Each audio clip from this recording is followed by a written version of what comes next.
Good day and greetings from the Great White North. My name is Prickly Poo and welcome to day 168 of a year of change and the end of another week. We've made it yet another week, so we're good. So far this week, I will do a quick little wrap up first. A number of different things I want to do. First, I haven't checked my fat for not my fat, but my fat content to my diet. Today, I checked it on Friday. Yes, I think yesterday. I checked it in the morning, and it was hovering around 31%, which is not great. Generally, it's lower than that, but I've had pasta and cheesy stuff on it, so it has not been good. Stayed on my calories, but it's been anyway, bad couple of days. But I should hopefully narrow things down a little bit, or even things out a little bit. By the end, I think just almost smack my camera. By the end of today. So, plus I've had quite a bit of bread with butter or margarine, whatever you want to call it. Buttery margarine. So that might be adding to it as well. It should even out. It should be fine. And then I got to keep checking on my sodium and everything else and keep on target there. And we got a whole bunch of stuff that we got to do. But this week, I also get stuck up on the hill a couple of days a week. This week, a couple of days this week. Can't talk. Mainly because I don't go in until later in the afternoon to work, and all the parking spots are taken. And those days when I don't have to, I didn't have to yesterday, which was really nice. There was actually one right at the front door. So someone had just left. But generally, I'll go around, and on bad days, I'll go around again. Then usually I'll just go up the hill. Of course, on the days I had to do that, it was a billion degrees. So by the time I get to the bottom, I'm all sweaty and gross and disgustingly warm and hot and everything else. Warm and hot. That's how that goes. There was one thing I did want to bring up. I think it was early on this week, or maybe actually further back, when we were talking, I think it was this week, we were talking about just the different weird things people sort of latch onto, saying, well, this is dangerous and that's not good for you and everything else. And I had forgotten, I had written it down and completely forgot to bring it up. When I was talking about the peach pits having cyanide in them and Brazil nuts being radioactive, there's another fruit that's radioactive. I was going to say called. It's not a rare fruit. It's bananas. It's a rare fruit called a banana. You may never have seen them before. But they are slightly radioactive. The potassium in them, everyone knows they're great for potassium, sort of. But the isotope of it, K40, the K40 isotope is radioactive in the banana. And it has a half-life of like 1.25 billion years. It's a huge amount of time. So in the banana, the potassium that's in there won't degrade to 50% levels for 1.25 billion years. And then that will go again for another half, for another quarter billion years, or 1.25. You can look up half-life. You know what it is. Anyway, that was just a little tidbit. It has nothing to do with what we're talking about today. It was just something that I had forgotten to mention earlier on, and I thought was very, very interesting. But the main thing I wanted to talk about was, actually, I do want to bring this up because I noticed this yesterday. I'm going to take a look now, and yeah, we're still sort of, we're okay. I don't know what it was, but I noticed that my shirt rides up, and it's been driving me buggy. I really noticed it yesterday when I was doing editing because during the beginning of the video, you sort of primp and you're like, okay, everything's all good. And then you go, hello, and start things off. And then by the end of it, it was all bunched up and I was all like, bleh. And so there's a sexy image for you. And it was weird. I don't know what happened just throughout. I think it's because there's the back of my chair and I'm leaning back and then it sort of rides up or whatever the issue is. But I want to keep sort of an eye on it just to make sure that I don't have that little cloaky, humpy thing at the end, because it drove me nuts at the end of it. Because I don't feel it, I just see it after everything's all said and done. I'm not going to go back and re-record a half an hour for you. So, just to fix my shirt. Sorry, not going to happen. But, the main thing I wanted to talk about today is just sort of continuing on. We'll do a little more detail of the sodium and mainly the fat for tomorrow. But, I've been keeping on with my treadmill, and I'm still doing it 5 days a week now. So, and it's just sort of part of my routine. I'm not quite ready to go to 7 days a week. I kind of like not having to do that on the weekend.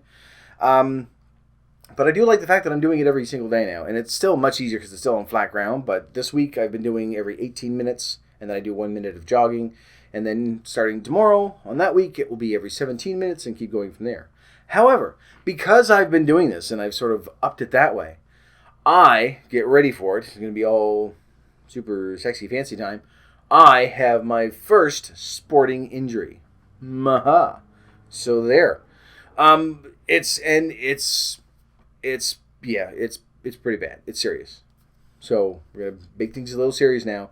What has happened is, about a year ago, or a year and a half ago now, I bought shoes for walking and running because I wanted to, just like we always do, say, oh, I'm going to get ready, I'm going to go out, and I'm going to do a bunch of stuff, which I never did. But it's the most I've ever spent on shoes. And it has the little Nike Plus chip in there as well, which the battery has died long ago. I haven't bought a new one because I've got the treadmill, which is sort of tracking everything. Once I go outside, then maybe I will. But this is where the injury comes in. They are maybe a quarter of a size too small. But by the time I started using them, of course, I've had them forever. I don't know where the box is, don't know where the receipt is, don't know where anything is, and I can't just very well take them back and go, remember me? About 6 months ago, these are too small. So the back portion where your heel goes, that little plastic wall that's covered by sponge, that has worn away because I've been using them so much because that's what I wear when I'm on my treadmill.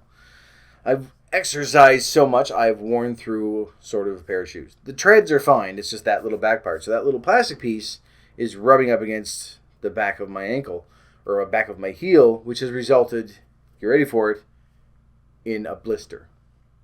So that's my injury. And it's not like a little itty bitty tiny one either. This is it's like half the size of a dime. It's huge. It warranted a Band-Aid. That'll give you an idea of the severity of this sporting injury.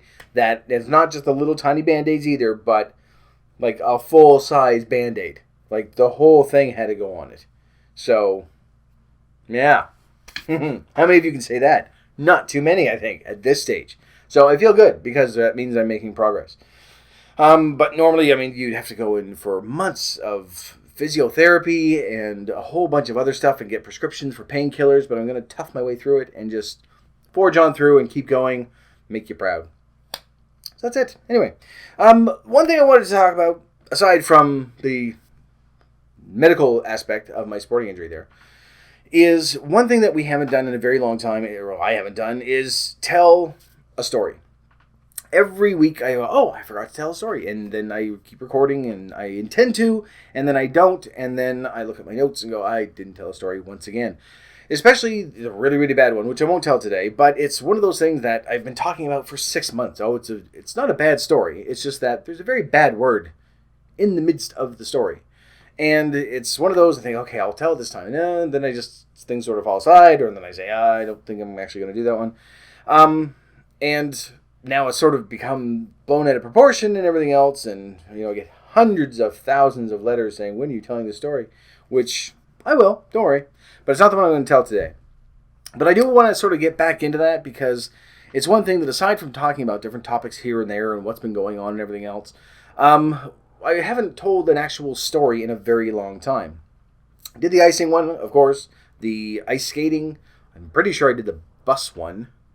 Where I fell off the bus. And just a number of little ones. But I want to sort of, actually, in keeping with the so fucking manly, sporty, injury, chick dig scars kind of thing, we will keep in that vein. Because we've got, fix my clothes, so we're dressed nice.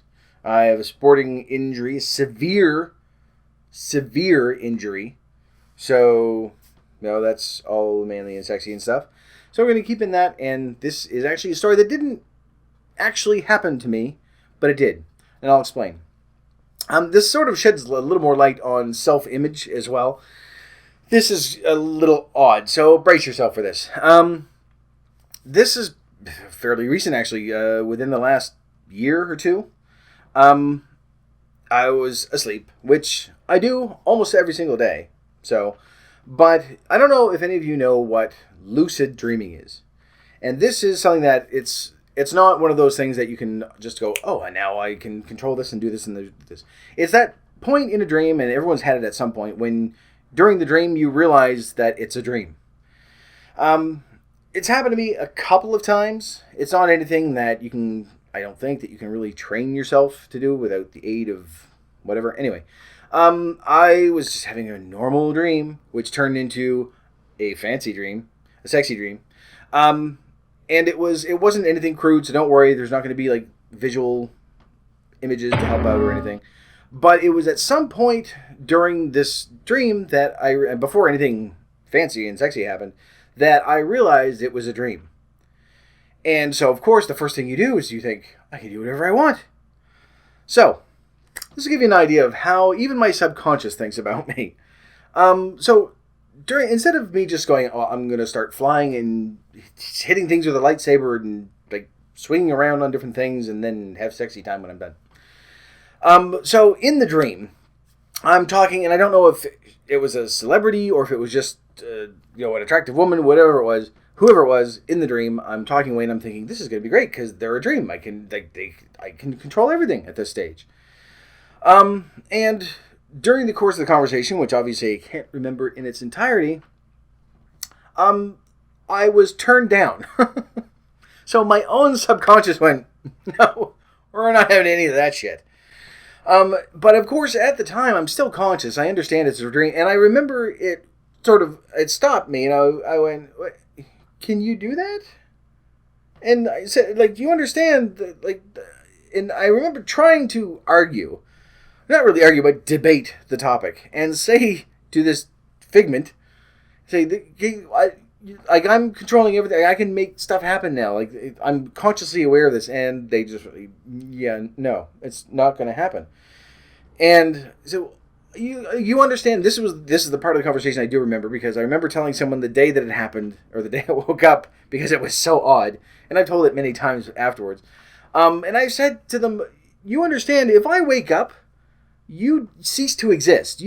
All of this disappears. And they went, yes, I know. No, it's not going to happen.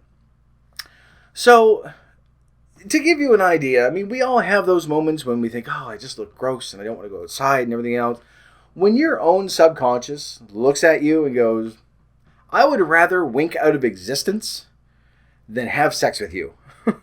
I think that says something about your self-esteem at that point. And it doesn't help because it then takes another hit. So, long story short, at the end of it, nothing happened. I woke up and it's really difficult to wake up at the start of your day and just go, what the fuck was that? Shit. It's such an odd feeling to wake up and just think, someone would rather, myself too, because this is a part of my subconscious. I would rather blink out of existence entirely than just go, all right, fine, you can do what you want because it's a dream. That's the time. I should have just see at that stage. That's when you want to bring out the lightsaber and just go and say, there. Who else is going to say no at that stage? Of course, then they all are because they don't care because they're going to die anyway. Anyway, that is one of the odder things that have happened to me. Not otter, not like a little otter swimming around, but odder. But it was one of those that I had intended on telling a while ago, and it never really came up. But it sort of follows in the theme with what we're doing today. So since then, of course, it's one of those things that when you realize you're dreaming and then I just immediately wake up because that's probably part of my waking up now that I think about it, is that as I start to wake up, I'm like, oh, I'm waking up. Wait, it was a dream. Oh, I know it's a dream and everything's gone. But that one just sort of stands out that I don't even want to do anything to myself in a false reality. So I think that really speaks volumes about how our self-esteem could affect us more than anything else, unless it's just a weird thing. But, I figure that sort of fit in with the clothes make us look better. Injuries sort of don't make us look better, but some people go, oh, they're all fancy and athletic-y. And I would show you, but it's on my foot, and feet are gross. So, unless you're a pervert or a weirdo. That's one thing. One thing I've noticed, whenever I'm doing, trying to find something, doesn't matter what you're looking for, you can type in Sesame Street, and by the third page on Google, you're going to find something weird with feet involved. I don't know what it is exactly, because they're kind of gross, and they're kind of smelly. For those of you out there that like feet, it's a hell of a lot better than liking some of the other shit that's out there, but I don't get it. I don't understand. They're gross. Anyway, that's off topic, but, keeping the same, this has been a very sexy chat all the way through, I guess.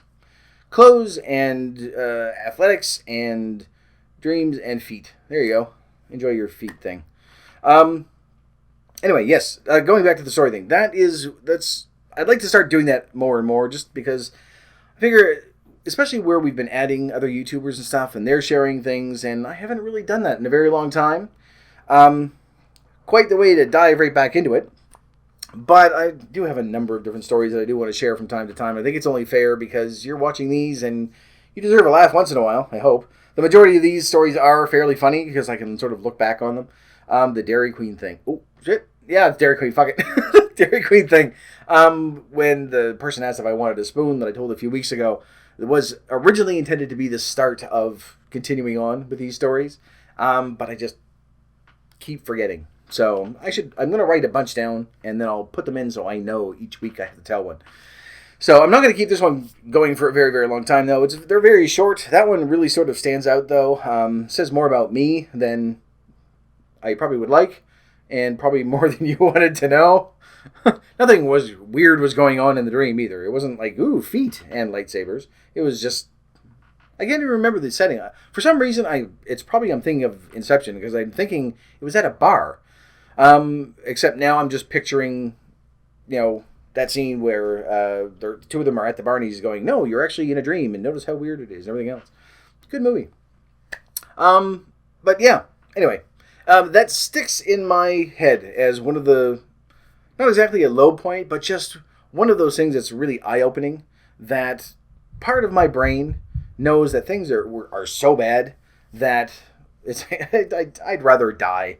Literally would rather cease to exist entirely, because those little neurons are not going to keep firing, and you're just going to go boop and wink out of existence just by saying no. So I think it says quite a bit. Anyway, that's it for the story time. So we've reviewed my injury, which I'm going to keep on powering on through. Don't think they're going to need to amputate at this point, but we'll see what happens. See how serious it gets. But it's what they say. I was going to think of something really poignant, and I can't because I don't know what athletes say. Go team! There we go. That's what they say. So yeah, and it means so many things to so many people, and it means something to you as well. So yeah, serious injury.